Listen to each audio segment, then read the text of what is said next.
Você sabia que existe uma promessa de Deus na Bíblia que ele nunca cumpriu até hoje? Antes que você feche este vídeo achando que estou blasfemando, deixe-me explicar.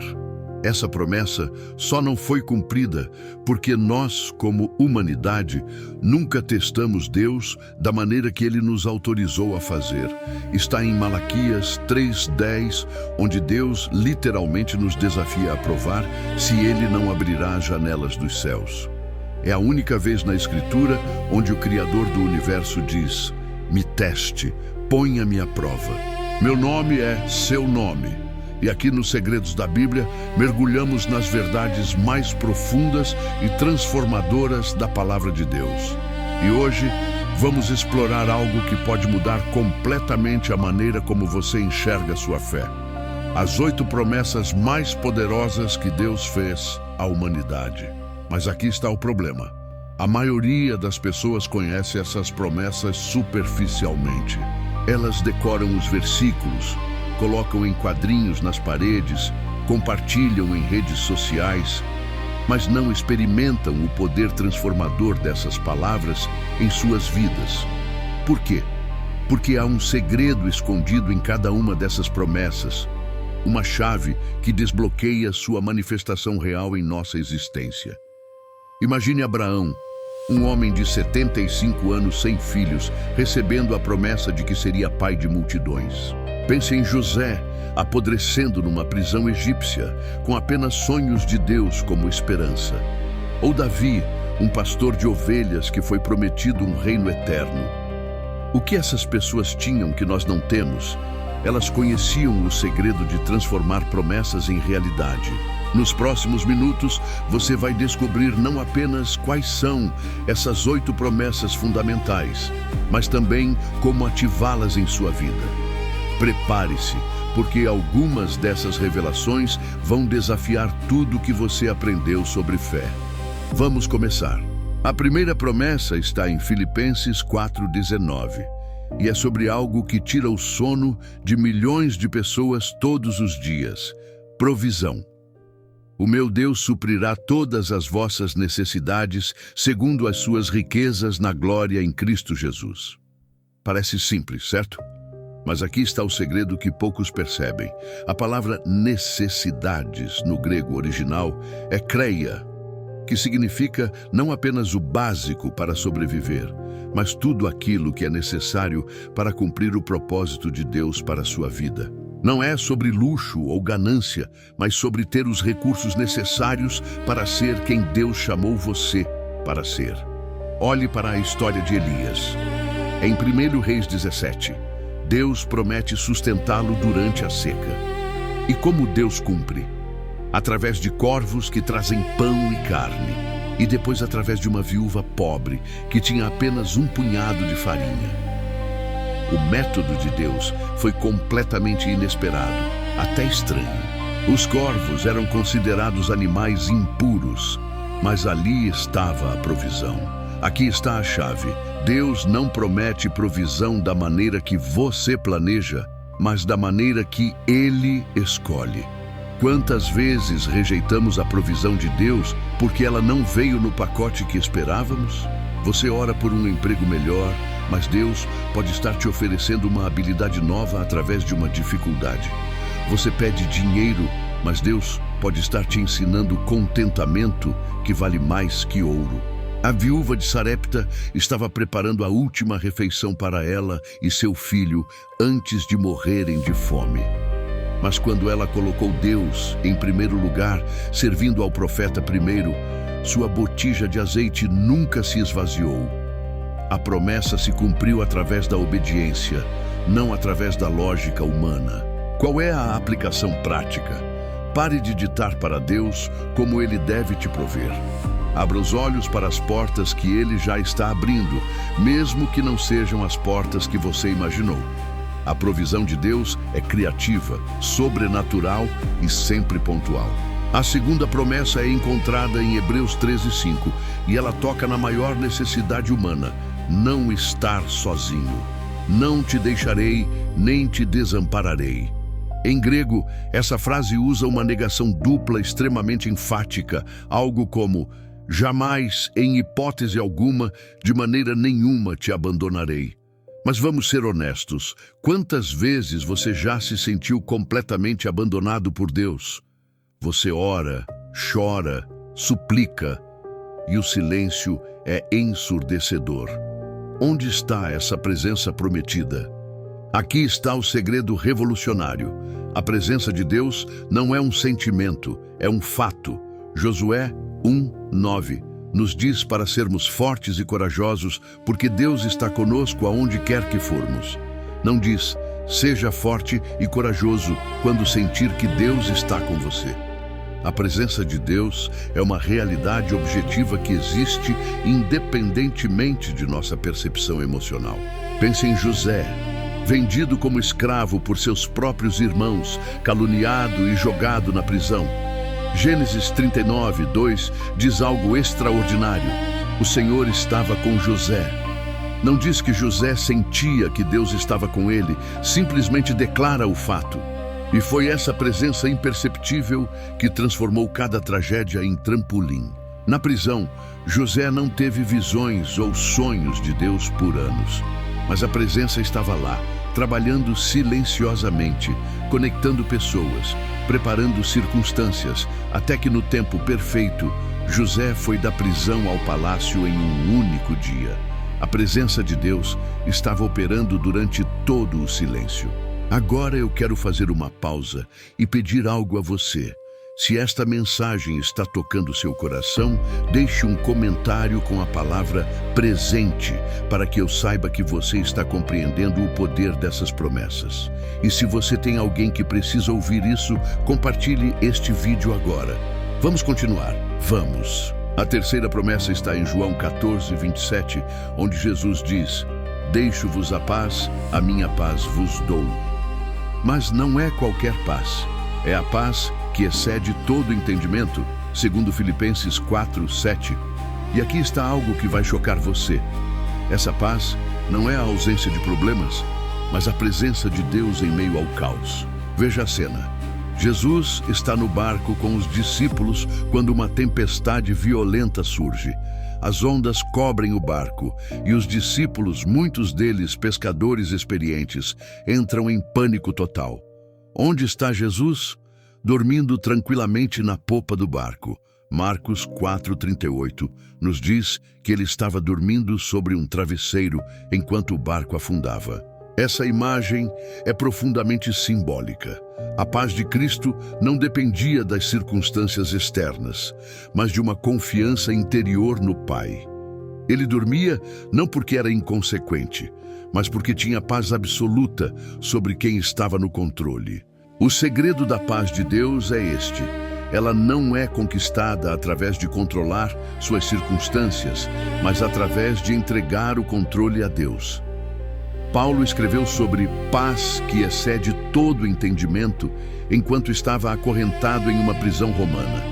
Suas circunstâncias eram terríveis, mas sua paz era inexplicável. Como acessar essa paz? Filipenses 4:6-7 nos dá o código.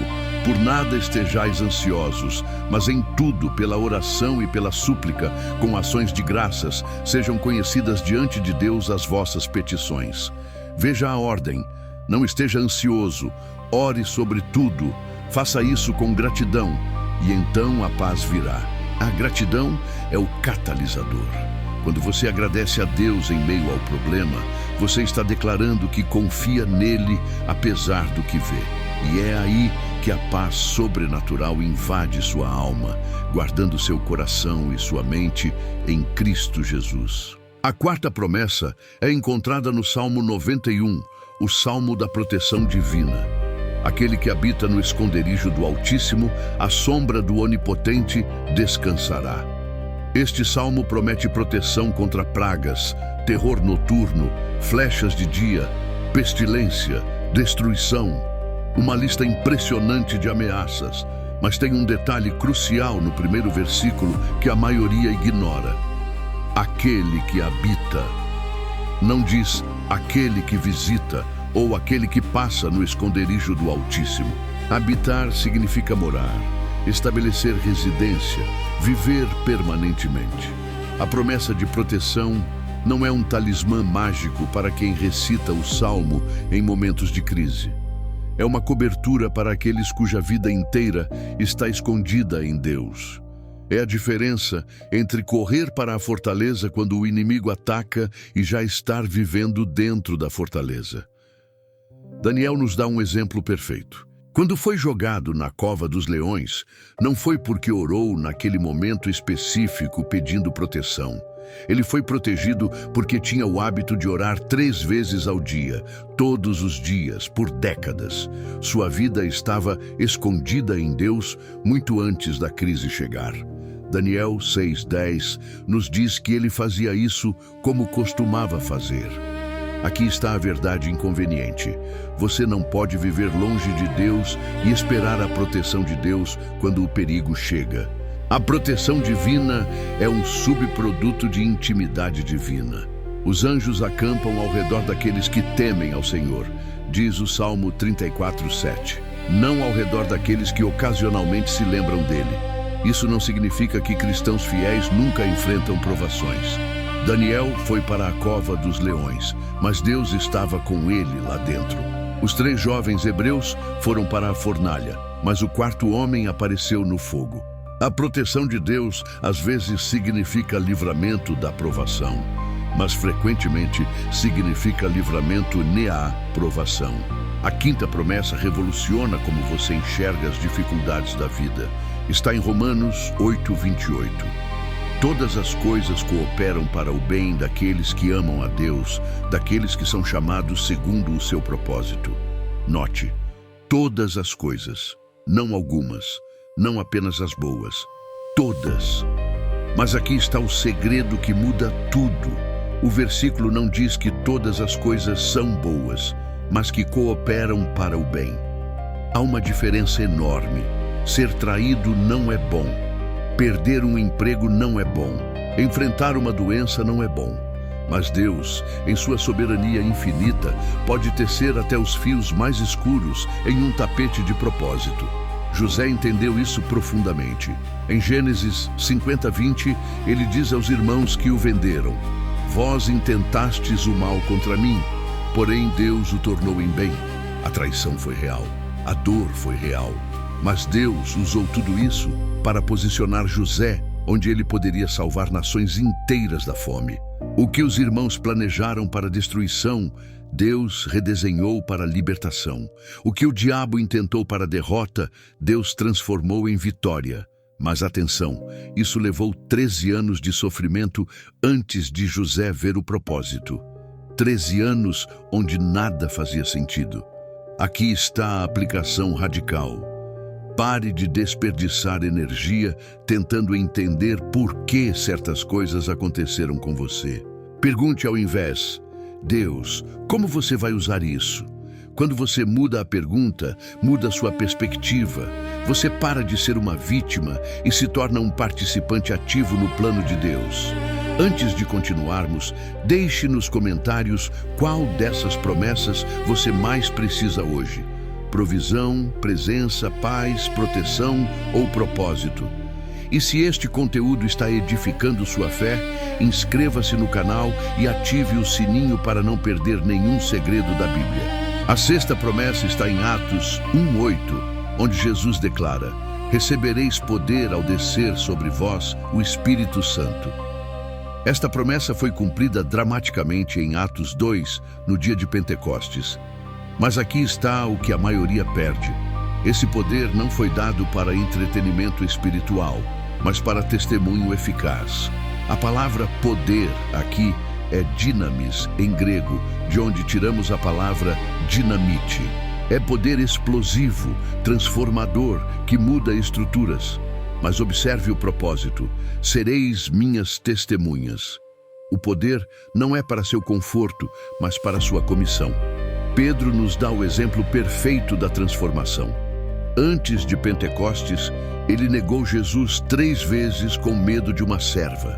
Depois de Pentecostes, esse mesmo homem pregou com tanto poder que 3.000 pessoas se converteram em um único dia.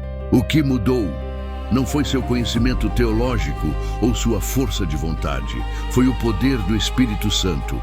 Aqui está o segredo que muitos ignoram. Esse poder está disponível hoje, da mesma forma que estava disponível para a igreja primitiva. Atos 2:39 declara: a promessa é para vós, para vossos filhos e para todos os que estão longe. Isso inclui você agora, neste momento. Mas como acessar esse poder? Jesus dá a chave em Lucas 24:49. Permanecei na cidade até que sejais revestidos de poder. Permanecei, espere, busque. Muitos querem o poder instantâneo, mas os discípulos esperaram em oração por dias. Eles se prepararam, jejuaram, oraram juntos, até que o poder desceu. O poder de Deus não é para performances religiosas. É para você testemunhar de Cristo com autoridade, para vencer tentações que antes te dominavam, para ter coragem onde antes havia medo. É dinamite espiritual explodindo as fortalezas do inimigo em sua vida e através de sua vida na vida de outros. A sétima promessa é talvez a mais libertadora de todas. Está em 1 João 1:9. Se confessarmos os nossos pecados, Ele é fiel e justo para nos perdoar os pecados e nos purificar de toda injustiça. Mas tem um segredo neste versículo que muda completamente seu relacionamento com Deus. A promessa não diz que Deus talvez perdoe ou que Ele pode perdoar se estiver de bom humor. Diz que Ele é fiel e justo para perdoar. Deus não perdoa porque é bonzinho ou tolerante. Ele perdoa porque é justo. Como isso funciona? A justiça de Deus foi satisfeita na cruz. Jesus pagou a dívida completa do pecado. Quando você confessa, Deus seria injusto em não perdoar, porque isso significaria cobrar a dívida duas vezes, uma de Jesus e outra de você. O perdão não é clemência de Deus, é justiça de Deus baseada no sacrifício de Cristo. Davi experimentou essa promessa profundamente. Depois de adultério com Batseba e assassinato de Urias, crimes que mereciam pena de morte, ele escreveu o Salmo 51. Observe sua confiança. Purifica-me com hisopo e ficarei puro, lava-me e ficarei mais alvo que a neve. Não talvez fique puro ou espero ficar limpo. Ele tinha certeza absoluta do perdão. Mas aqui está o segredo que liberta. Miqueias 7:19 diz que Deus lança nossos pecados confessados nas profundezas do mar. E tem um comentário rabínico antigo que adiciona: e coloca uma placa dizendo proibido pescar. Deus não apenas perdoa, Ele esquece. Ele não fica relembrando seus erros passados. Quantos cristãos vivem em condenação constante por pecados que Deus já esqueceu? Satanás é chamado de acusador dos irmãos, em Apocalipse 12:10. Ele te lembra constantemente do seu passado. Mas Deus diz: qual passado? Eu não me lembro disso. A oitava e mais grandiosa promessa está em João 3:16. Porque Deus amou o mundo de tal maneira que deu o seu Filho unigênito para que todo aquele que nele crê não pereça, mas tenha a vida eterna. Esta é a promessa que fundamenta todas as outras. Mas vamos explorar algo raramente discutido. A vida eterna não começa quando você morre. Ela começa no momento em que você crê. Jesus disse em João 5:24, quem ouve a minha palavra e crê naquele que me enviou, tem a vida eterna. Tempo presente. Não terá, mas tem. Isso significa que você, se crê em Cristo, já está vivendo a eternidade. A morte física não é uma transição da vida temporal para a vida eterna. É simplesmente a continuação da vida eterna que já começou, mas agora sem as limitações do corpo mortal. Pense nisso. Lázaro estava morto há 4 dias quando Jesus chegou. João 11 nos diz que seu corpo já cheirava mal. Mas Jesus declarou: eu sou a ressurreição e a vida. Quem crê em mim, ainda que morra, viverá. E então gritou: Lázaro, vem para fora. E ele veio. Aqui está o segredo profundo. Jesus não apenas prometeu vida após a morte, mas vida que vence a morte. Há uma diferença tremenda. Muitas religiões prometem algo depois que você morre. Apenas Cristo promete e demonstra poder sobre a própria morte. E há mais. 1 Coríntios 15:54 promete que a morte foi tragada na vitória. Quando Cristo voltar, até nossos corpos mortais serão transformados em corpos glorificados, imortais, incorruptíveis. A promessa não é apenas de uma alma imortal, mas de uma ressurreição corporal completa. Chegamos ao final desta jornada pelas 8 promessas. Qual delas mais impactou você? Escreva nos comentários e compartilhe este vídeo com alguém que precisa fortalecer a fé. E para mais revelações das Escrituras, inscreva-se agora nos Segredos da Bíblia. Revisamos juntos as 8 promessas fundamentais de Deus: provisão, presença, paz, proteção, propósito, poder, perdão e vida eterna. Mas agora vem a pergunta mais importante: o que você vai fazer com essas promessas? Hebreus 11:13 diz algo intrigante sobre os heróis da fé. Todos estes morreram na fé, sem terem recebido as promessas, mas vendo-as de longe e crendo nelas e abraçando-as. Eles abraçaram as promessas. Não apenas acreditaram intelectualmente, eles agarraram, seguraram firme, viveram como se fossem reais, mesmo quando ainda não tinham se manifestado. Abraão é o exemplo supremo. Romanos 4:20 e 21 diz que ele não duvidou da promessa de Deus por incredulidade, mas foi fortalecido na fé, dando glória a Deus, estando plenamente convicto de que ele era poderoso para fazer o que tinha prometido. Observe, ele foi fortalecido na fé, não pela manifestação da promessa. O segredo final que une todas essas promessas é este: elas são ativadas pela fé, não pela perfeição. Você não precisa ser perfeito para Deus cumprir suas promessas. Você precisa confiar.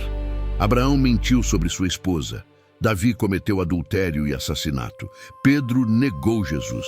Mas todos receberam as promessas porque, apesar de suas falhas, eles creram.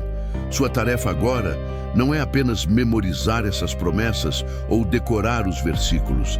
É viver como se fossem verdade. Quando a conta bancária estiver vazia, lembre-se da promessa de provisão. Quando se sentir sozinho, agarre-se à promessa de presença. Quando a ansiedade atacar, clame pela promessa de paz. As promessas de Deus são como cheques assinados, esperando para serem descontados. Mas um cheque não depositado não paga contas. Você precisa levar ao banco da fé e reivindicar o que já é seu em Cristo. Eu oro que estas verdades tenham acendido algo em seu coração, que você saia daqui não apenas informado, mas transformado. Porque a diferença entre conhecer as promessas de Deus e viver nas promessas de Deus é a diferença entre existir e verdadeiramente viver. Que Deus abençoe você e até o próximo Segredo da Bíblia.